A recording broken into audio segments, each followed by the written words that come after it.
Et bien voilà, nous nous retrouvons pour la dernière partie du cours consacré aux réactions d'oxydoréduction en chimie organique. Il sera question ici de l'oxydation des alcènes. Les alcènes possèdent une double liaison carbone-carbone, autrement dit une zone dont la densité électronique est importante. Il est donc tout à fait normal et prévisible que les oxydants avides d'électrons réagissent sur la double liaison carbone-carbone. Nous envisagerons deux types de réactions avec des oxydations, celle où il y aura clivage de la double liaison, c'est-à-dire vraiment cassure totale de la double liaison, ouverture finalement, ou alors celle où il y aura une oxydation sans clivage, c'est-à-dire uniquement l'oxydation de la liaison dite pi de la double liaison. Il restera une liaison simple carbone-carbone qui liera les deux atomes dont il est question ici. Premièrement, passage au diol à l'aide d'un oxydant tel que le tétraoxyde d'osmium OSO4. Il s'agit d'un premier exemple d'oxydation sans clivage. Pour votre information, le numéro atomique de l'osmium est 76. Il se situe dans la colonne du fer et possède une configuration électronique externe en 5d10 6s2. Voici ce qui n'est pas tout à fait son schéma de Lewis puisqu'il manque quelques doublets libres non représentés. Le bilan de la réaction est le suivant. Alors au passage, simplement, notez que c'est un oxydant très fort et donc un produit extrêmement dangereux et difficile à manipuler, hein, et qui en plus coûte relativement cher puisque, regardez, 100 mg coûte 37,80 €, c'est-à-dire que le gramme coûte à peu près 400 €. Eh bien, que se passe-t-il en présence de tétraoxyde d'osmium OSO4? Eh bien, les dérivés éthyléniques, c'est-à-dire les composés qui possèdent une double liaison carbone-carbone, comme les alcènes ou comme par exemple le cyclohexène, eh bien, sont oxydés en diol vicinaux. Vicinaux, comme les chemins vicinaux entre voisins, eh bien, un diol vicinal, c'est un diol dans lequel ce sont deux atomes de carbone juste voisins qui portent chacun un groupe hydroxyle. Notez bien que la réaction d'addition est qualifiée d'addition syn parce que les deux groupes OH s'additionnent du même côté de la double liaison, soit tous les deux de ce côté-ci, soit tous les deux en arrivant de l'autre côté ici. Le tétraoxyde d'osmium conduira donc à ce composé-ci. La réaction est suivie d'une hydrolyse réductrice. L'on vous demandera souvent d'étudier simplement le bilan ou de rendre compte que nous obtenons un diol par l'action du tétraoxyde d'osmium. Donc en faisant réagir le tétraoxyde d'osmium sur cet alcène, j'obtiens ce composé-ci. En faisant réagir le tétraoxyde d'osmium de l'autre côté, nous obtenons ce diol. Récapitulons. L'action du du tétraoxyde d'osmium de ce côté-ci conduit à ce stéréoisomère. L'action du tétraoxyde d'osmium de l'autre côté conduit à cet autre stéréoisomère qui, nous pouvons le remarquer, sont images l'un de l'autre, autrement dit, sont énantiomères. Examinons indépendamment pour l'instant donc des considérations stéréochimiques, du bilan de la réaction du point de vue stéréochimique. Nous avons ici une double liaison carbone-carbone. Voici l'action du tétraoxyde d'osmium. Nous allons avoir donc ici cassure d'une liaison et fixation de deux groupes OH. L'addition est syn. Les deux groupes OH s'additionnent du même côté. C'est un composé méso. Si nous avions envisagé l'attaque de OSO4 de l'autre côté, nous aurions obtenu évidemment le même composé, puisque c'est un composé ici méso. Voici d'autres exemples. Une double liaison carbone-carbone va subir ici l'oxydation par attaque de OSO4. On peut imaginer que de ce côté-ci, c'est-à-dire pour nous, derrière la molécule, il y a un encombrement important. On peut peut-être s'attendre à ce que les deux groupes OH se fixent préférentiellement en avant pas l'arrivée de ce côté-ci du tétraoxyde d'osmium. Et c'est bien ce que nous observons avec ici, rendement de 84%.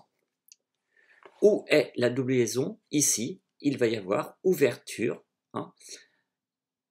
de cette liaison pi et uniquement la liaison simple CC qui va conduire la fixation OH sur ce carbone, celui-ci, et ici. Nous obtenons, là n'est pas du tout pris en compte l'aspect stéréochimique de l'addition syn, mais vous pourrez vous convaincre que avec cette configuration, cet alcène va conduire par addition syn au couple d'énantiomères RR et SS. Discutons donc de la stéréosélectivité et stéréospécificité de la réaction. Nous avons dit que c'était une addition syn. Ainsi, apportant du Z but de N, nous obtenons en fait ce composé-ci. Je dirais dans le cas assez général, il s'agirait d'un couple d'énantiomères, mais ici il s'agit donc d'un stéréoisomère unique, un composé méso. Si nous partons du diastéréoisomère du Z, c'est-à-dire du E but de N, nous obtenons un autre couple d'énantiomères diastéréoisomère du précédent. Conclusion, nous devons retenir que la réaction d'oxydation des alcènes par le tétraoxyde d'osmium est une réaction diastéréospécifique. On pourra retenir le qualificatif syn.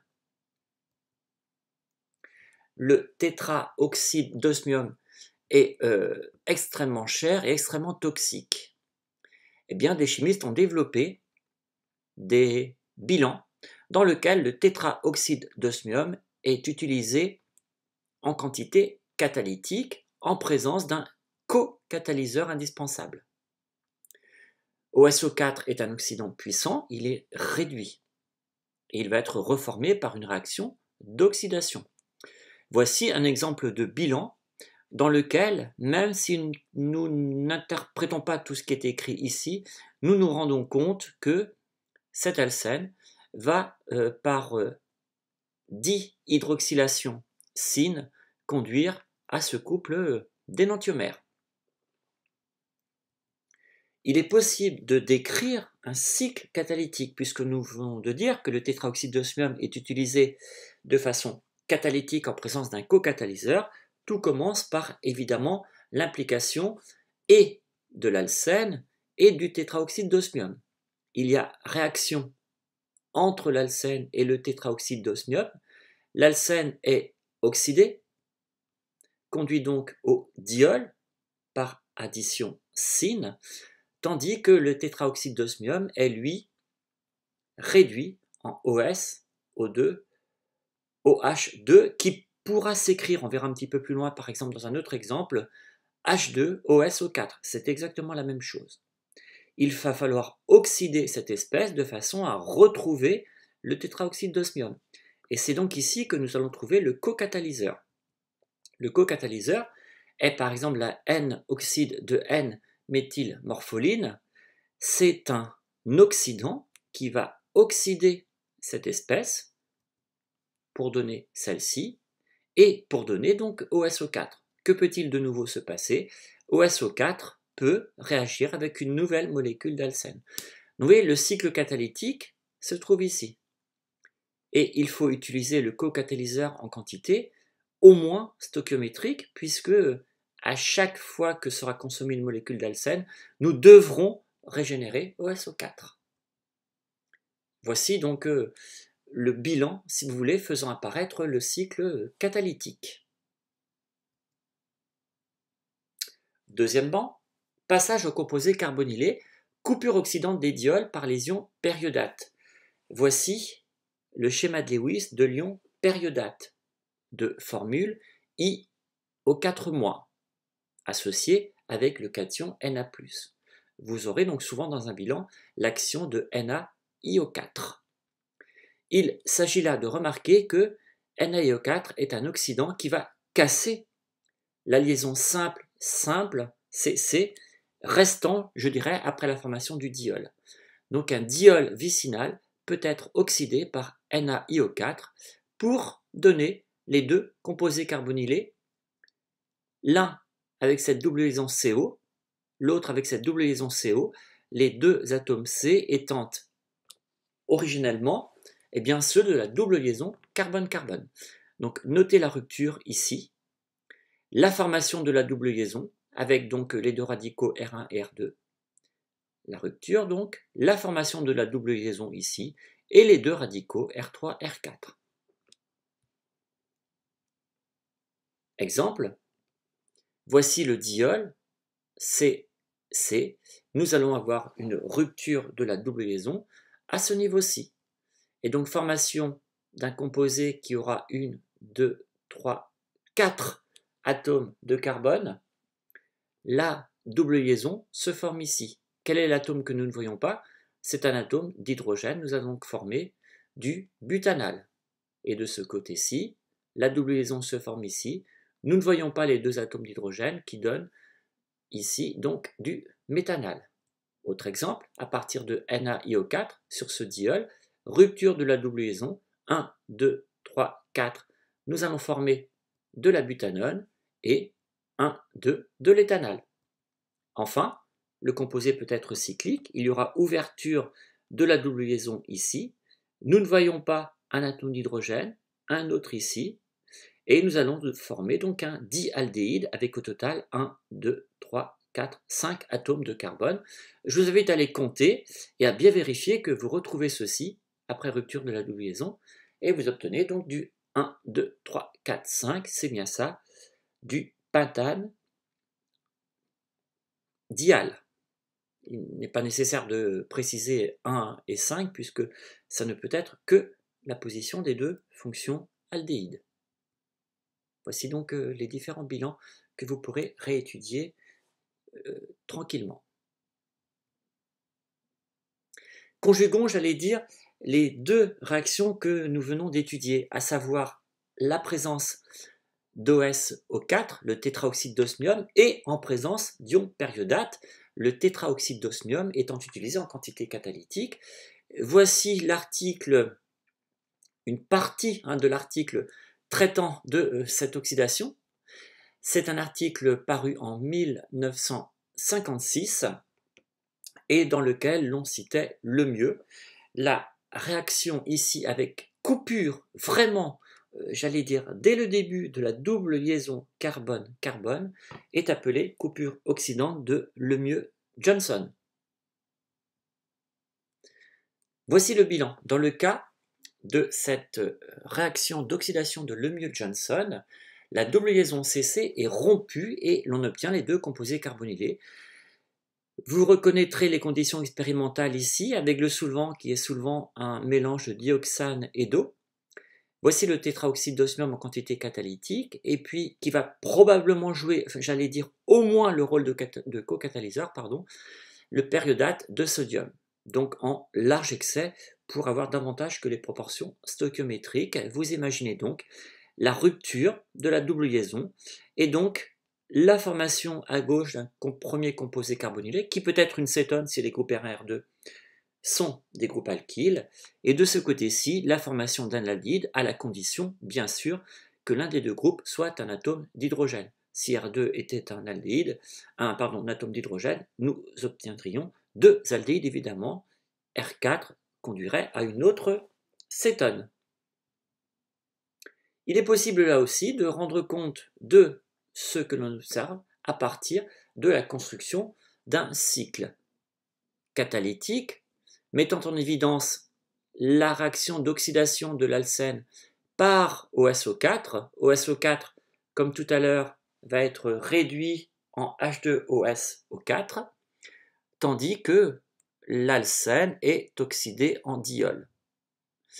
Nous allons effectivement ajouter beaucoup de NaIO4 dans le milieu réactionnel pour que NaIO4, d'une part, oxyde le diol en composé carbonylé, en même temps qu'une autre partie, une autre fraction de NaIO4 servira, puisque c'est un oxydant, à oxyder ce réducteur et à reformer OSO4. Et vous comprenez que dans ce cas-là, nous aurons ici des boucles catalytiques avec à chaque fois la consommation d'une molécule d'alcène.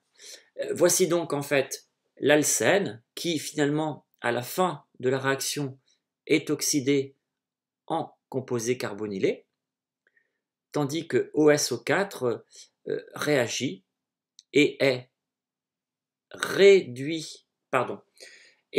régénéré grâce à l'action de NaIO4 qui en même temps joue le rôle du réactif ici pour oxyder le diol. Il faut donc le mettre en quantité au moins stoichiométrique.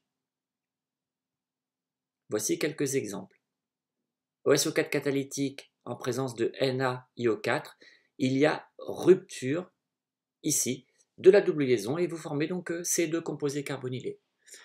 Je vous laisse et vous pouvez utiliser le bouton pause pour évidemment prévoir vous-même quels seront les deux composés carbonylés obtenus. Donc ici nous obtiendrons très certainement 1, 2, 3 de la propanone, 1 du méthanal.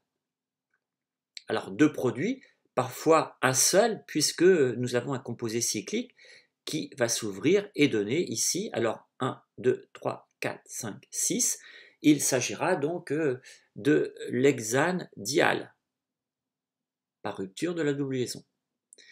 Je disais deux produits, il peut y avoir trois produits lorsque dans la molécule se présentent plusieurs liaisons double CC.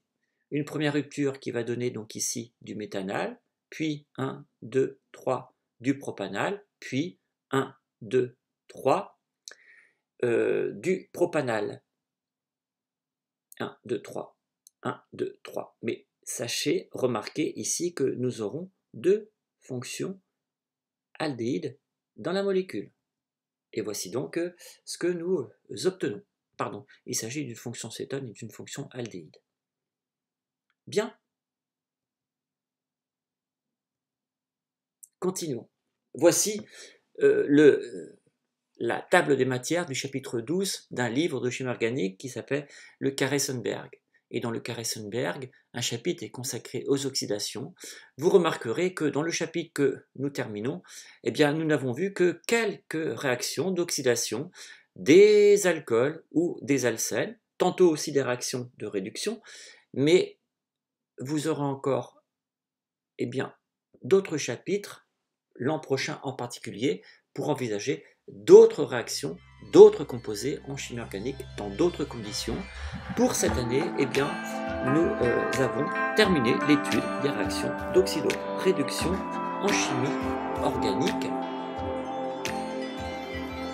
envisagées donc uniquement sur les alcools, sur les aldéhydes cétones et sur les alcènes. C'est la fin de ce chapitre.